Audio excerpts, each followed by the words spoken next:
Good morning, my dear students. I welcome to all of you to this session of refrigeration and air conditioning.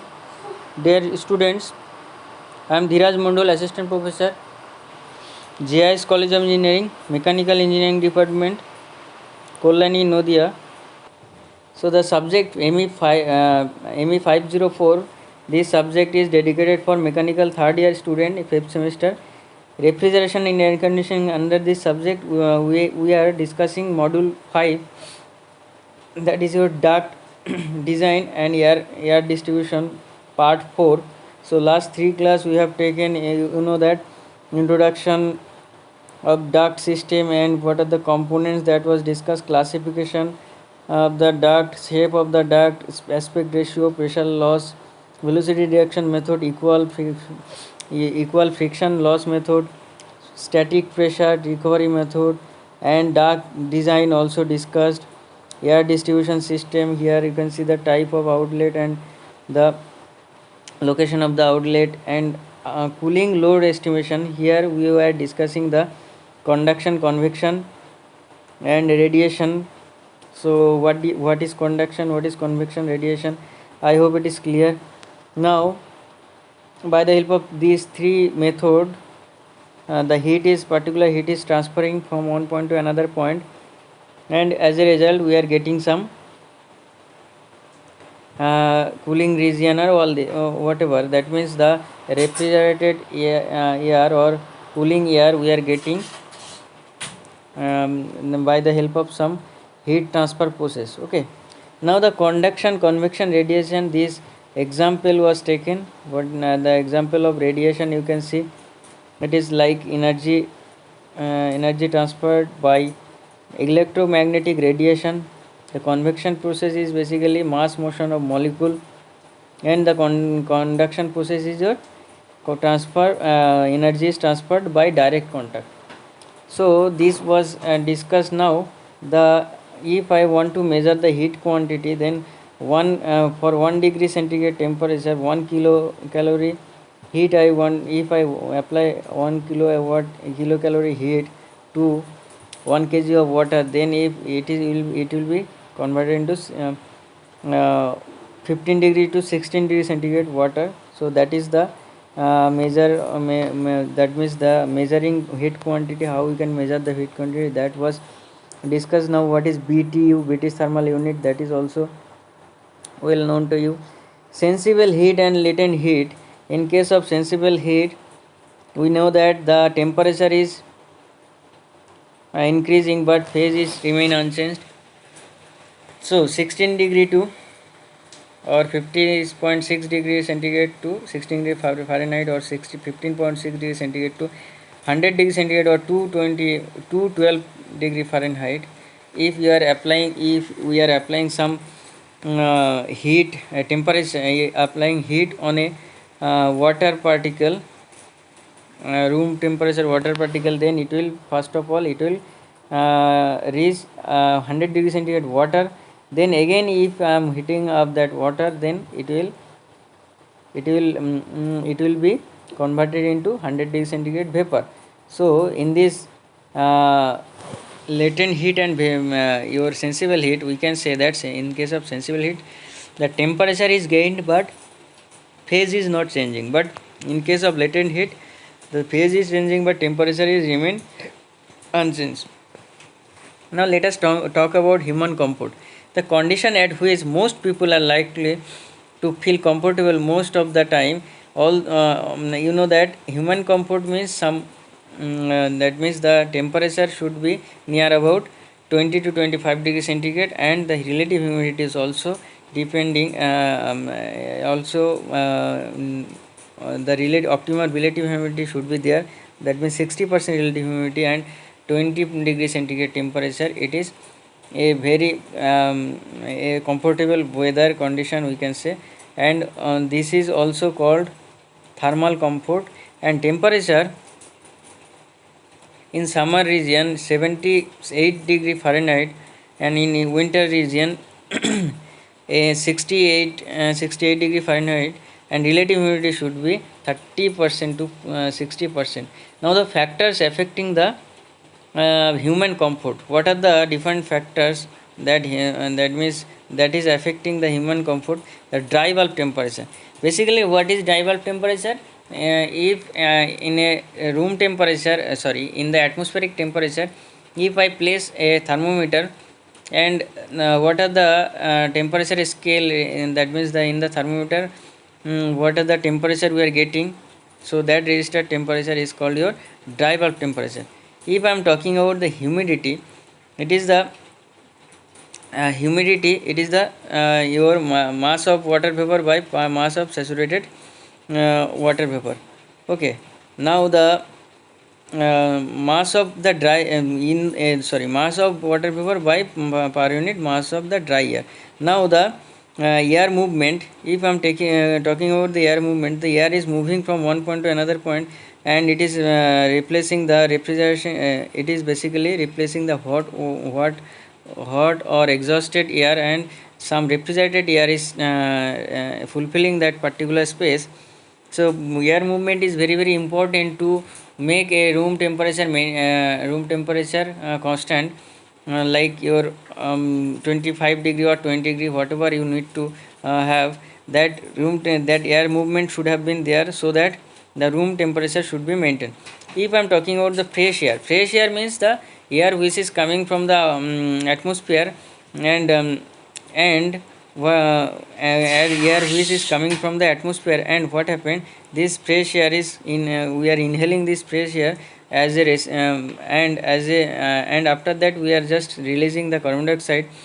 So this fresh air is needed, because without the fresh air there is not any kind of hazardous element and all this. So we need to have some filtered fresh air inside the room, so that human body can be made comfortable. Okay, now the clean air is basically the when the air is sucked from the outside, then the air is cleaned by the help of some filter, so that is your clean air. And noise level means your when the compressor and all these the devices which are making noise, that is the noise level, that noise level should have been optimum noise level should have been there, so that the room would be comfortable for human.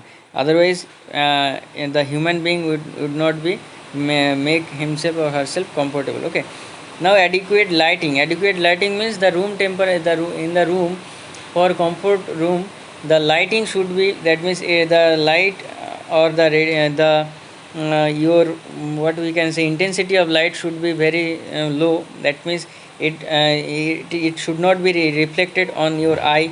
So because if it is reflecting on your eye, then you will be getting uncomfortable. So that is why adequate lighting is there in the room. You can see in the figure, you can see the lighting, it is not reflecting directly, it is basically reflecting on the wall.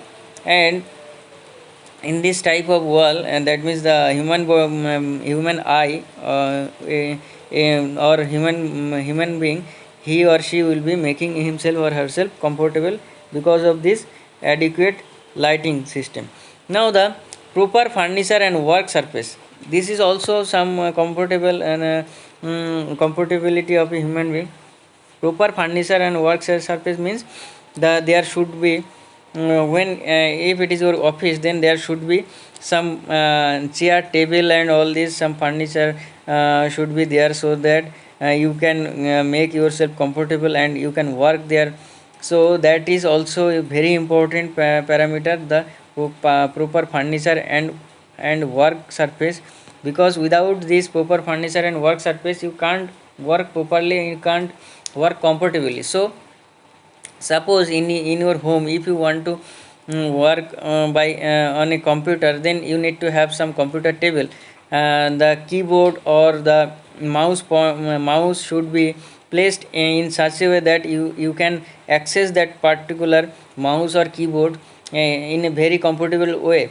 Otherwise you will feel some uncomfortable situation, and your work, you cannot work properly, and your concentration will be breaking up. Okay, so that is why the proper furniture and work surface should have been there, so that human comfort can be obtained. Okay, now the the indoor design condition in this figure, you can see wet bulb temperature, the dry bulb temperature and humidity ratio in the and the psychrometric in the psychrometric chart, the 70 degree Fahrenheit or 21.2 degree centigrade temperature. Here this is the comfort zone, and what happened, the comfort zone here it is showing in the hash line. Okay, so from this 70 degrees centigrade, 21.2 degree centigrade to 26.7 degree centigrade temperature, and 30% to 60% relative humidity is the best comfort zone for the human being. So when in the rainy season, you will see that the what happened, the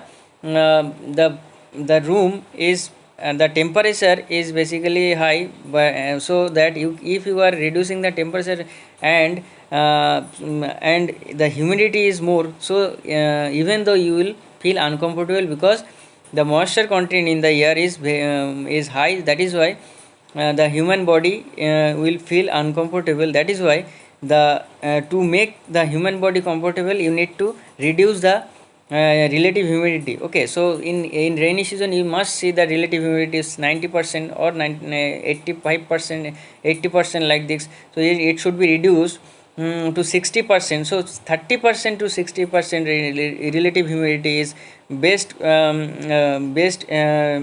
the human comfort, and 21 degree centigrade temperature to 26 degree 6.7 degree centigrade temperature is the best comfort temperature for human being. So in the from the psychometric chart, you can easily see that how the things are going on, and wet bulb temperature also we can measure from this particular section. Okay, just simply you have to draw a line. Wet bulb temperature is shown in the in this chart, you can see. So this is the indoor design condition. So remember, this is the condition for for your home. It is not for the industrial point of view. Okay, now cooling load estimation procedure, how you can calculate the cooling load. So you can see here the in this is a room. Okay, a man who is working in the particular tables in a working in the particular room, sitting on the chair, and you can see the sun is outside the room, and the glass, there is a some glass solar, and the from the sun the heat is coming into the system, into the home. So what happened, the exterior wall you can see, and the your glass solar you can see, and the glass conduction. So floor, in the roof there is some heat is entering into the system. From the partition wall there is some room heat is entering into the system. From the light some heat is releasing, so temperature is raised. From the equipment some temperature is raised because there is some CPU, and so CPUs is heating up by the help of the electrical energy. So ultimately what happened, the people, and who is the man is sitting over here. So you can see that that man is releasing carbon dioxide, that is also some heat input. So as a result we can see the from the light, from the roof, from the partition wall, from the wall, from the floor, and from the equipment, all these part, it is basically releasing some heat. So that is why we can say that the room temperature will be raised. Okay, and as a result human body will not be getting comfortable. So to get the human body comfortable, you need to reduce the temperature, isn't it? So from the so now the let us discuss the which type of heat is released, or which type of load is we can get. So conduction through roof, wall, window, and skylight, they from here sensible heat load is gained, and space load is gained, coil load is gained. Now in case of solar radiation through window and sky, the sensible heat will be load will be gained, and space load, coil load also will be gained. Now conduction through ceiling interior, there will be sensible load and space load as well as coil load. in case of, so the in case of the if the people he is releasing sensible load and also load, latent load, okay, also space load and coil load. So and the light and rest of the thing you can see from the ventilation, from the system, heat gain, infiltration, equipment, appliances. Okay, so these are the cooling load components. The load should have been maintained. So the time of peak cooling load is the heat, you can see heat gain, and in the mid 12 o'clock, and in 6 p.m. 12 noon, 6 p.m., then again 12 midnight.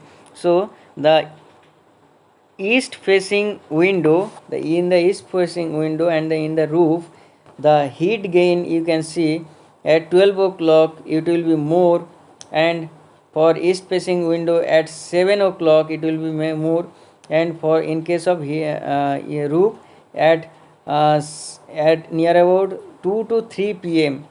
the heat gain will be more. Okay, so this is the condition here. Basically what is the significance of this graph? We can say that the heat gain in the east facing window means here it is your east facing window. Now at 7 or 8 o'clock we will see that the from the east facing window the maximum heat gain is there. Now and in 2 to 3 o'clock we will see that maximum heat gain will receive from the roof. So as a result we can see that in this particular period of time, in this particular duration, we have to reduce the that means maximum work of the on the air conditioning system should be there, so that we will get some comfortable region, comfortable space. Now the example of office room, you can see here room number 101 and room number 102, the plane view, here you can see the north side, it is upside is your north, and downside is your south. So the plan view you can see, and elevation view you can also see here. Now what happened, outdoor design condition, the dry bulb and wet bulb temperature, it is let us consider here the 30 in your St. Louis, Missouri, 35 degree centigrade temperature and 25 degree centigrade temperature. Remember 0.4%, 1% and 2% here the outdoor design condition is shown, and heat conduction through surface you can see here the room, the particular this room, the convection, radiation as well as conduction process, the heat is basically entering and heat is releasing. So from this figure you can easily see. Now the conduction through the shaded wall, from the heat transfer, the concept of the heat transfer, you can see that Q is equal to UA delta T, where U is the overall heat transfer coefficient of the surface, A is the area of the surface, and delta T is the dry bulb temperature difference across the surface. So this is the condition by the help of which we can measure that how much heat is added, or how much it can be released from the system. Now U factor you can see here, the concrete block and aluminum sliding and gypsum board, insulation, wood start here.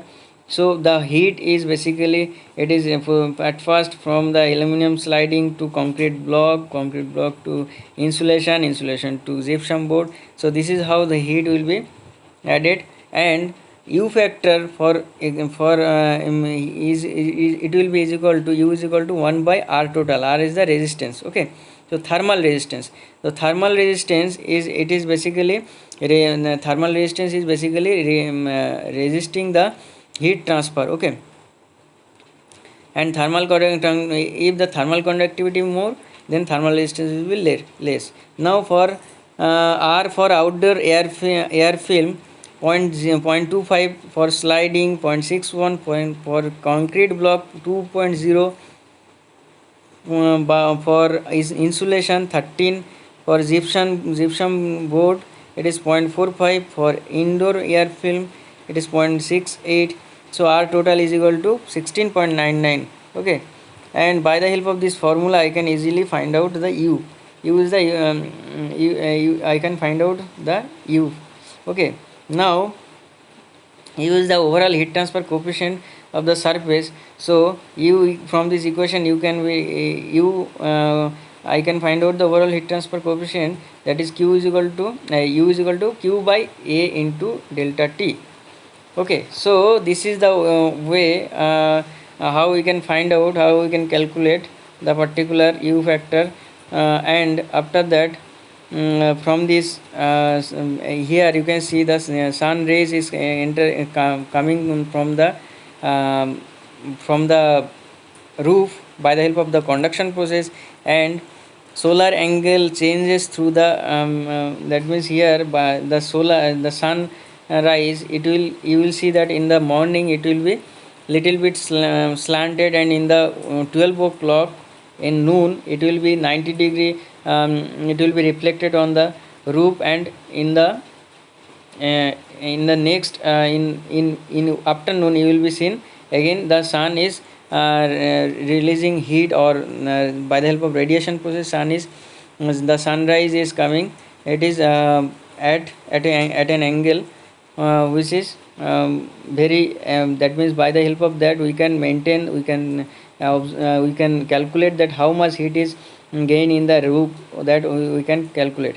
Now from the diagram you can see, so here you can see the solar effect and versus the temperature line here, mid 12 midnight 12 and 6 am, 12 noon, 6 pm, and again midnight 12. Here you can see the a point and b point, the time lag you can see at near about 8 o'clock, 8 to 9 o'clock, the red curve it is showing maximum, and the near about 2 o'clock it is the blue curve is showing maximum. So time lag is this duration is called your time lag. The conduction through sunlight surface, it is your q is equal to q u a CLTD, where what is CLTD term used to account for the added heat transfer due to the sun shining on exterior wall, roof and windows, and the capacity of the wall and roof to store heat. Okay, now this is the CLTD factor of the west facing wall. So by the help of this you can see whatever the in the 17 here you can see from these values. Okay, conduction through sunlight surface, this is not so important, you just see at a glance. U factor for windows 0.63 for double glazing, 0.63 for aluminium thermal break. Okay, and conduction through windows, this formula you need to know, q windows is equal to ua CLTD, windows is equal to u is equal to 0.63, a is equal to 160, and CLTD is equal to 13. So 1310 BTU, this is BT thermal unit per hour. So and q window is equal to say 359.9 watt. Okay, solar radiation through glass, you can see this is the sun, and what happened here, the so from the solar energy, the here it is your absorbed. Okay, in the absorbed, that is your untreated glass, here the heat is really absorbed, and some part 6% heat is released, and some 89% heat is transmitted. Okay, and 5% absorbed there and re-radiated outward. Here you can see the when the from the sun the heat energy is coming, then some part is reflected back and some part is transmitted, some part is absorbed. Okay, so in your heat transfer in chapter you have gone through this one.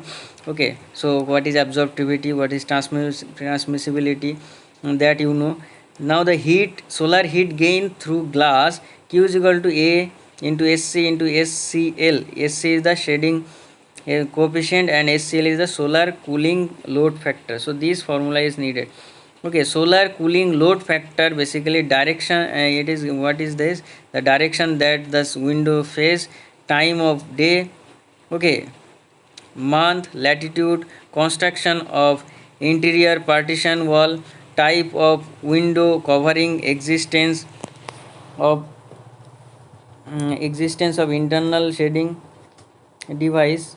SCL, a factor used to estimate the rate at which solar heat energy radiates directly into the space heats up the surface and furnishing, and is later released to the space as a sensible heat gain.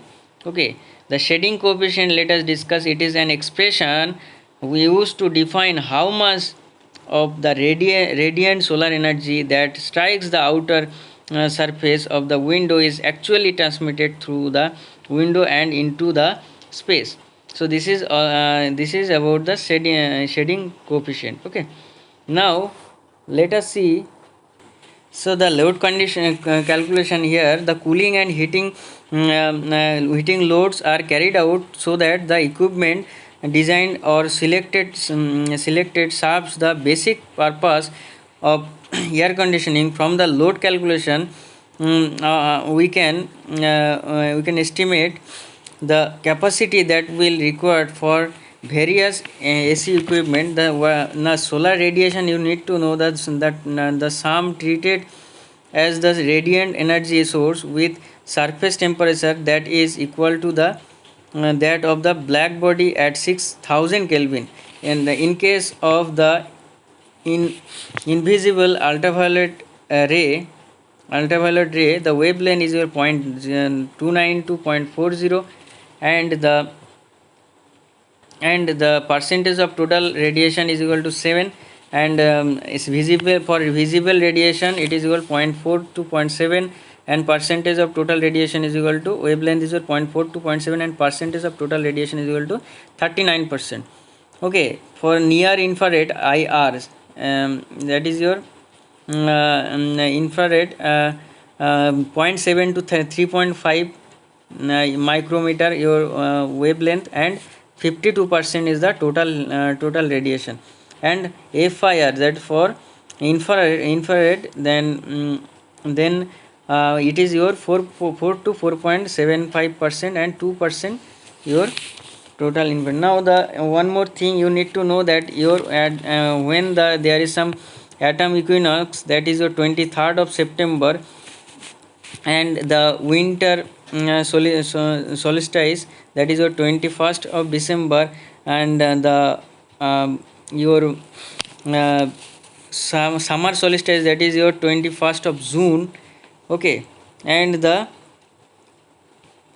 21st of March. These are the days where you can see that particular solar space, the position of the solar is varying. Okay, so in this day, we can see that the some different phenomena, different heat calculation we will observe.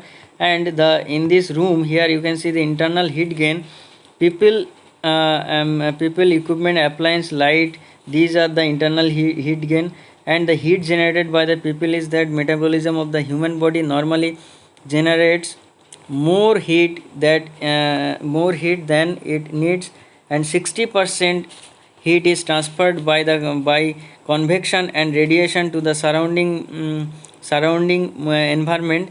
40% is released by perspiration and respiration.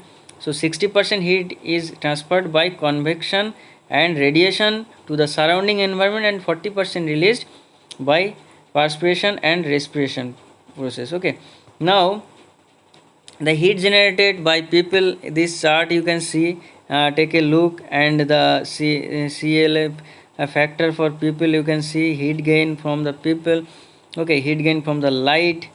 Okay, heat gain from the lighting, and after that heat generated by equipment, we can from the coffee maker, from the printer, from the typewriter. we can calculate infiltration, the heat is entering into the room, method of estimating infiltration, the air change method, crack method, effective leakage area method, though these are not in your syllabus. Infiltration, air flow. Okay, so here you can see the heat gain from infiltration and heat gain from the infiltration. This calculation, it is basically for load calculation. The ventilation here, you can see the ventilation that from the diffuser, supply duct, air handler with fan and cooling coil, outdoor air intake. So these are the arrangement for the ventilation. So from this we can calculate the heat total load. Okay, system heat gain, how we can see here, air handler and fan motor, and the component of the fan heat is a blow through configuration and draw through configuration. You can see this, this is the fan or blower. You can see heat gain in duct work, and the summary of the here, it is not important, you can skip it.